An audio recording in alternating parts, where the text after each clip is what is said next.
marks near her eyes. And she's a bit skinnier, and Tula is a bit bigger. So these two are now the current maremma dogs, so the current guardians of the island. So if anyone who doesn't know the story, that's Middle Island across the bay there. So about, must be 11 years ago now, there was foxes getting out there. There's a colony of penguins living out there, and I think there was about 800 at one stage. So the foxes were getting out there and killing the penguins, and over a period of 3 weeks, the foxes had got out there and they think killed about, like stories and urban myths, someone said 300, so killed a lot of birds, mutton birds and penguins both live out there. So it was in the hundreds of birds they killed. So at the time, Dave Williams was working for council part-time and doing environmental science at Deakin University and working at Swampy Marsh's chook farm. So Dave went to work this day after the event with the front page of the local paper, had a pile of dead birds, and said, look at this, it's just shocking. And Swampy reportedly have said, well, they just need a couple of maremmas out there, they're just chooks in dinner suits. They would do the same, you know, they would do it. And council had tried shooting and baiting and it just wasn't working. So that's when they moved on with the Oddball project, and they used Oddball out there for a month to see what he could do, and it worked. There was no foxes got over there. There've been so many kills leading up to that time, there was a definite sign that the dog being there for that extra month made a big difference. So the following season they got a couple of other dogs in there, were already adult dogs, and they tend to get bored easily and take off. So then they got, so this is 7, 6 and 7. Amor is number 8, so that means there must have been 3 or 4 in the middle there of adult dogs. So once they got these two as pups, they took them out to the island from day one, and then they got used to it, so they never escaped. They enjoyed it a bit more. They tried different techniques of training collars. I don't know, there's a little collar that has a little electric minder in the neck, and had a wire all the way around the island, so every time the dog got close to it, it'd give them a little reminder to the neck. But that didn't work because the batteries ran out. People said it wasn't nice to do it for long, people complained. So then they've got the boardwalk out there. Some days you can see it. You can just see that the island across, see that white mark right on the horizon line of the island itself. That's actually a pile of new nesting boxes we've put out there. The colony's got that big now. The colony's around the 160, 170 mark. So there, I think there's about 20. Gone again. And there's 20 new boxes out there because the penguins are wrestling with the, and the mutton birds are competing for space out there now. There's thousands of mutton. There's a lot of mutton birds. So now these two girls have been doing it for about 8 years. So they start again in November. Depends on the school holidays and what boss wants to do with them. And also we have to wait. The penguins come back around September time, but we have to sort of wait till the sea's a bit flatter and the sand builds up for us and the dogs to get out there safely. And the foxes can't get out there until it's safe anyway. So once November starts, I'll take them out there. They might stay a night to a week's a really long time. They've done it probably twice. But even though they're there, I'll go out, or my manager will go out each day, feed them, give them some water and take them for a walk around the island. Or off the island. Before the movie we could go off the island. Now it's a talk, not a walk, so I can get them there at 7, it's fine, but after that it's just a talk. It's not a walk anymore. So around the back of the island is flat. At low tide there's, you just here to the edge of those trees in a big area as big as this, you can walk around the back of it. The island's closed to the public now because of the penguins out there, and it's just dangerous to get there. Last year was the best year ever we had getting there. We do tours out to the island. I went out like this twice. In other years it just changes. It's such a different space. It's such a dangerous space. It can go from like this to like this within a season. So the plan is now these girls will probably do their work for another 2 years on the island, and then Amor, the pup that's over there, he should take over from these two, and he'll get a girlfriend in November sometime, and the two of them should take over from the two of these. And these two, people keep saying how are we training him, but hopefully these two are doing the training. they're not very obedient dogs. They're hard to train. They're really, hard to train. Everyone says they're hard to train. So hopefully they'll just learn from, Amor will just learn from these two, just barking at everything. He's only started barking in the last month. He's barking at a few people, but he's not barking at the same stuff these girls are barking at. These girls are barking at other dogs, the train and other predators in the area.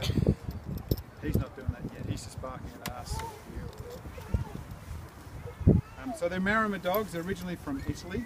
So the story I've been told, as I said, there's lots of stories. Second World War, the soldiers were walking around and saw the dogs in Italy and thought that was a really good idea, looking after sheep and livestock over there. So they were brought back to Australia in the 50s. And then the free-range chook industry picked them up and farms, sheep, goats, and they were used to protect their chooks mainly. Swampy says the free-range chook industry wouldn't last in Australia without these dogs doing what they do. But Swampy's place is just a huge, it's as big as Flagstaff, no, bigger than Flagstaff. It's just open paddocks with a few cows over there, and electric fence, and then these chook caravans where they lay the eggs, and the girls out there just wander around. There's nothing, no barriers, no. He had trouble with one of them during calving, running over to do whatever they do after the cows are calved.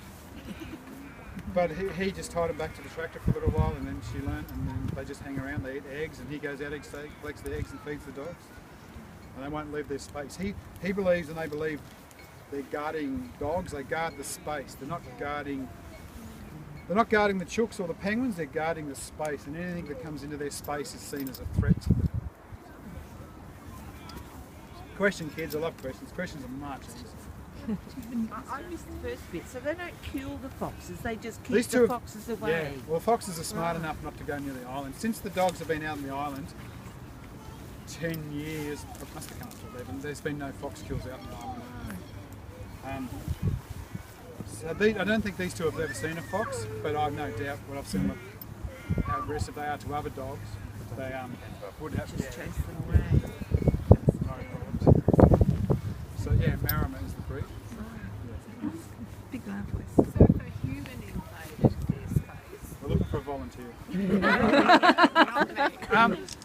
Yeah, I think they would. I've seen them at night. They were in here for the first summer, only for a couple of nights in their stable in the yard there. They barked a lot, so now we put them in a stable up here. Right. Just someone poked their head in yesterday. I was putting away and they growled and jumped. So yeah, especially in that space here, they're not as bad. That's why we do it here. They do the talk here instead of there.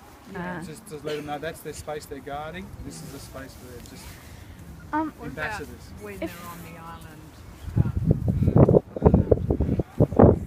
No, I'm not sure. We know the penguin counters go out there when they're counting the penguins during the season. They go out fortnightly, and they don't have a real issue with them.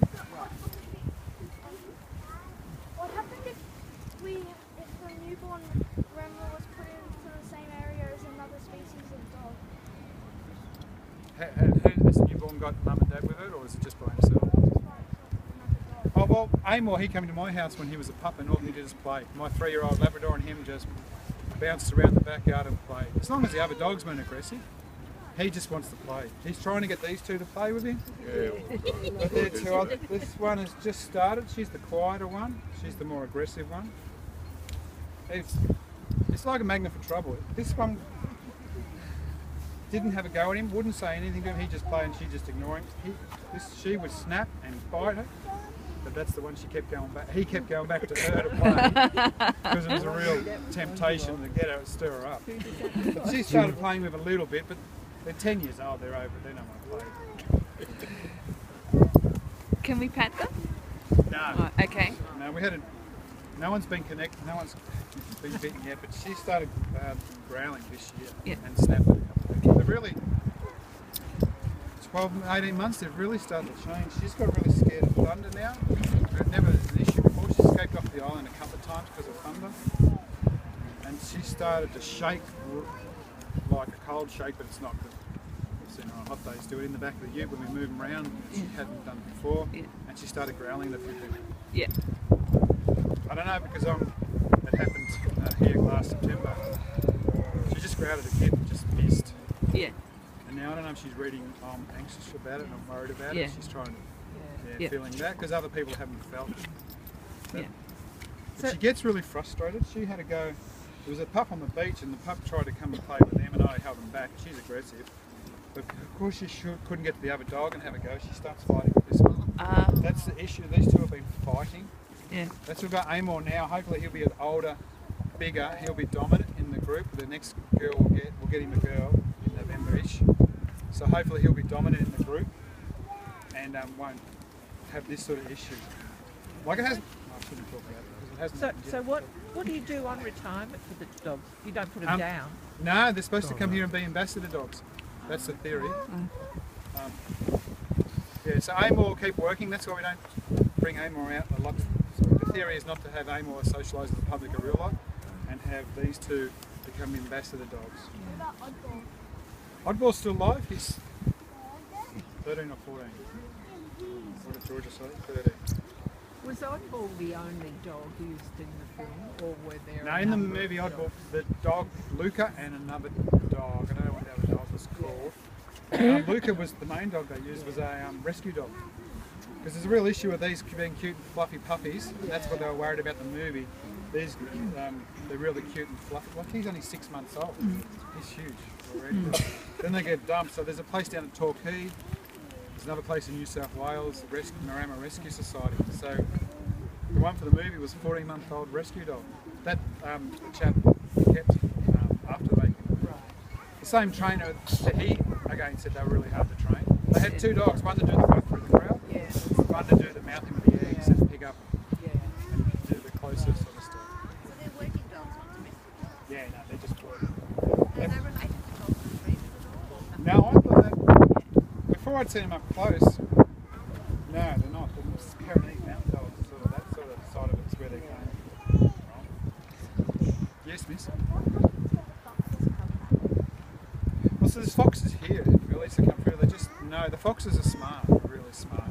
So the foxes will just know that dogs are on the island, so they don't go near the island. And it's a real issue around January, February when the tides are out. There's a lot more sand in the bay, and the penguins get really vulnerable towards the end, January, February, before they finish nesting. They lose all their feathers, not all in one go, and they don't go anywhere for 2 weeks. They just hang in little caves, little holes in the ground, until they get new plumage ready to go out again. So they get really vulnerable towards the end of the season. Come on, kids, more questions. No, these girls are only on the island from November, and we take them off at March, April, depends. Last time they were taken off because the baby one wanted to see them to the school holidays. And it hasn't been an issue because they're not there all the time. They might be there, as I said, 3 or 4 days. We come off, they have a rest. They're either here on the island or there's a farm out at Grasmere which they go and hang there. That's where they'll go later today because they've got the rest of the week off. Just guard it. Guard, yeah. So could you look, could that be on a sample down to sheep? Yeah.